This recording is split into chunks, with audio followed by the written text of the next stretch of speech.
My dear brothers, Saul, Nico, Voltaire, and Evan Dolph, when we were deliberating about your ordination to the priesthood, so many questions were thrown at the table. How were they as students? How are their grades? Are they good with human relations? Are they good in public speaking?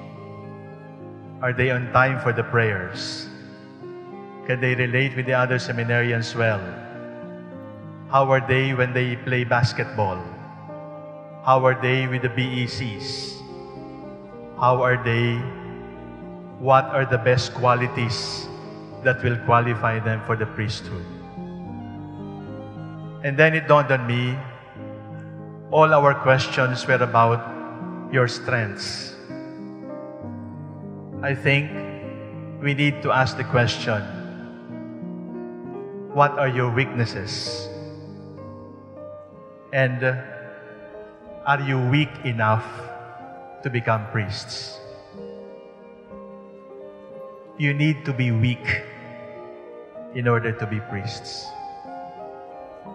Because sometimes our own strengths become obstacles for the grace of God to be shown in our lives. Are you weak enough so that the power of Christ can truly shine through you? Because if you are too intelligent, if you're very good with public relations, buti na lang you're not so good looking, then you are not an obstacle for us to be reminded of the beauty of God. But we are not looking for supermen.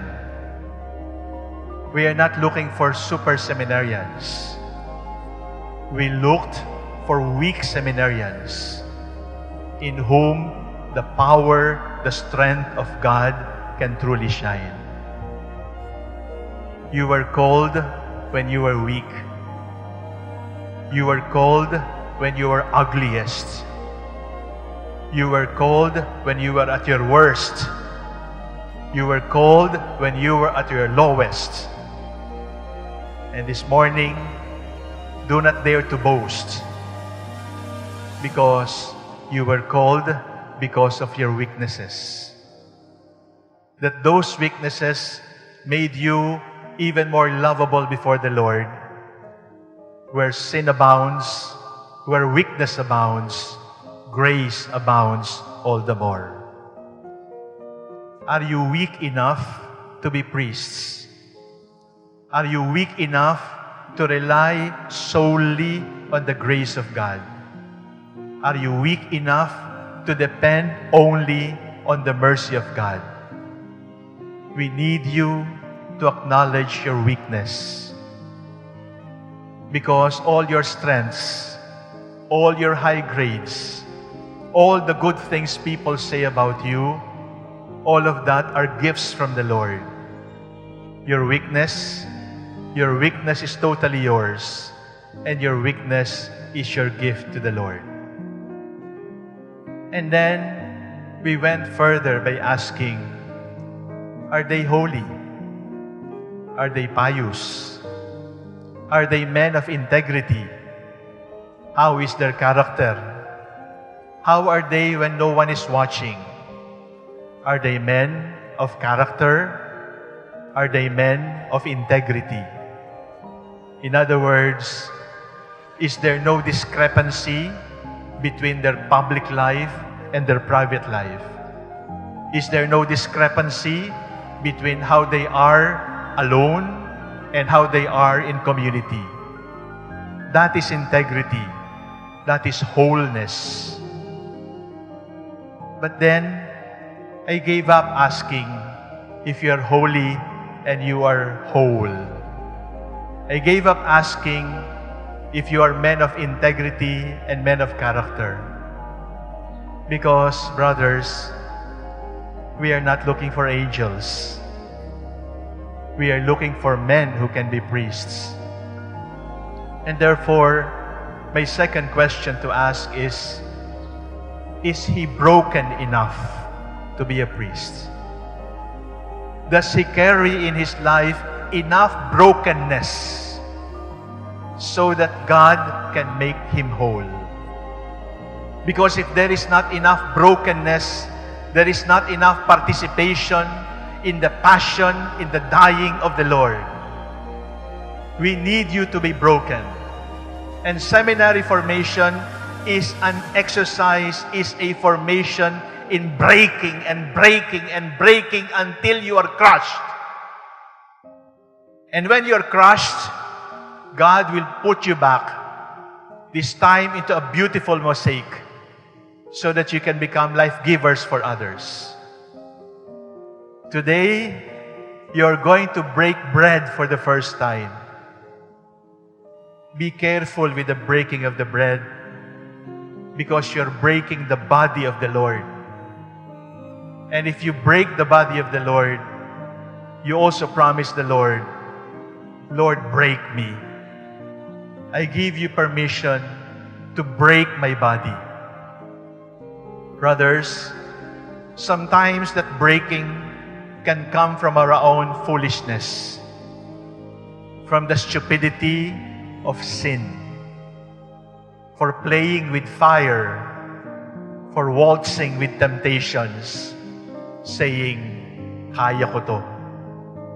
No, don't dare. You will hurt yourself, you will hurt the church. Brothers, I need to warn you, sometimes that breaking of your heart can come from me. I might hurt you. Or from your brother priests. They might hurt you. But when you are hurt by your brothers, when you are hurt by your archbishop, consider it as a breaking, so that you may be finer and finer, so that more and more you can become life givers. But most of all, that breaking can come from the Lord. Do not run away. Do not shield yourself from it, because the breaking that comes from the Lord can only make you holier priests. There is no holiness without breaking. There is no holiness without a willingness to be broken like the body of the Lord. If they crucify you, say thank you for giving you an opportunity to die like the Lord. If they gossip about you, if they ignore you, if they take you for granted, if they calumniate you, whisper a prayer of thanksgiving, because when they break you, you share in the breaking of the body of the Lord, and that is your path to holiness. Are you weak enough to be priests? And have you been broken enough to receive ordination this morning? And then we went on. With our times, we priests are threatened with so many things. In the past 1 year, 3 priests have been shot. And bishops have been ordered to be killed and shot. Walang silbi, barilin. Your faith is being shaken. You are now priests of a hypocritical church. And according to them, 90% homosexuals. And then the question was asked, are they brave enough to hurdle the storm?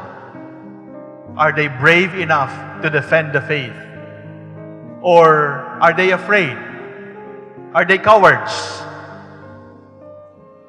We were looking for brave men. We are looking for courageous men to stand up for the faith, to be martyrs for 2018, 2019, and beyond. But then, I ask myself, is it only bravery that we need? Is it only courage that we need? Is it only fear that we have to fight? My third question, my dear brothers, is, are you afraid enough to be a good priest? Yes. The question is correct. Are you afraid enough so that you can be good priests? You must be courageous against error, but you must be afraid of sin. You must be brave to stand up for the Lord, but you must be a coward to be separated from Him. In other words, in the priesthood, there is no such a thing as no fear. You must be afraid. You must be sufficiently afraid. You must be afraid of hypocrisy. You must be afraid of celebrating the Mass in sacrilege. You must be afraid of lying. You must be afraid of lust. You must be afraid of abusing your sexuality. You must be afraid of cheating money from the church. You must be afraid of stealing money from the people. You must be afraid of comfort. You must be afraid of convenience, because all of these distract you from your real vocation. You're going to receive a lot of money. You're going to receive a lot of food. You're going to receive a lot of clapping. But be afraid to be celebrities. Be afraid of sin. Be afraid of looking for applause from people. Look for the smile of the Lord. Search for the smile of the Lord in everything that you do. Be afraid to lose Him. Because when you lose Him, even if they call you Father, you are lost. They can still call you Father Evandolph, Father Voltaire, Father Nico, Father Sol. But if you have lost the Lord in your life, you are lost. Every day at Holy Communion, the silent prayer before the Mass, before receiving communion, we say to the Lord, Lord, never allow me to be separated from you. Be afraid of that. Do not be afraid of death. Do not be afraid of sickness and old age. Be afraid only to be separated from the Lord. Are you weak enough to be priests? Are you broken enough to be priests? Are you afraid enough to be priests?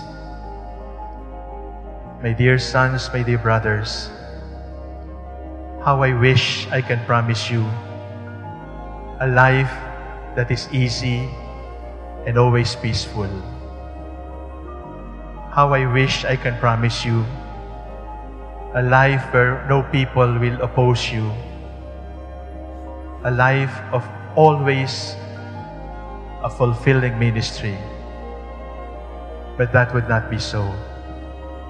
It cannot be. Because when God told you, come follow me, He actually meant, come and die with me. Every moment of your life from here on should be a daily dying.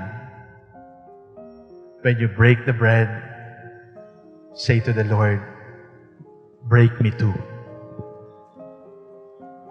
When you are confronted with your weakness, say to the Lord, Lord, I am weak. Strengthen me. When you are afraid to go on, say to the Lord, Lord, kaya natin ito. Do not ever allow me to be separated from you. Brothers, in a few minutes, you will be priests. And you will be priests for eternity. God knows your weakness. God knows that you have been broken. God knows your fears. God knows you more than you know yourself. And the beauty of it all is, even if God knows you inside and out, He still calls you, come, my beloved. follow me. May the same voice that you hear now be the same voice that will give meaning and purpose when life is difficult, when life is dark. Move on, rise up. The Lord calls you. Be faithful to Him against all odds.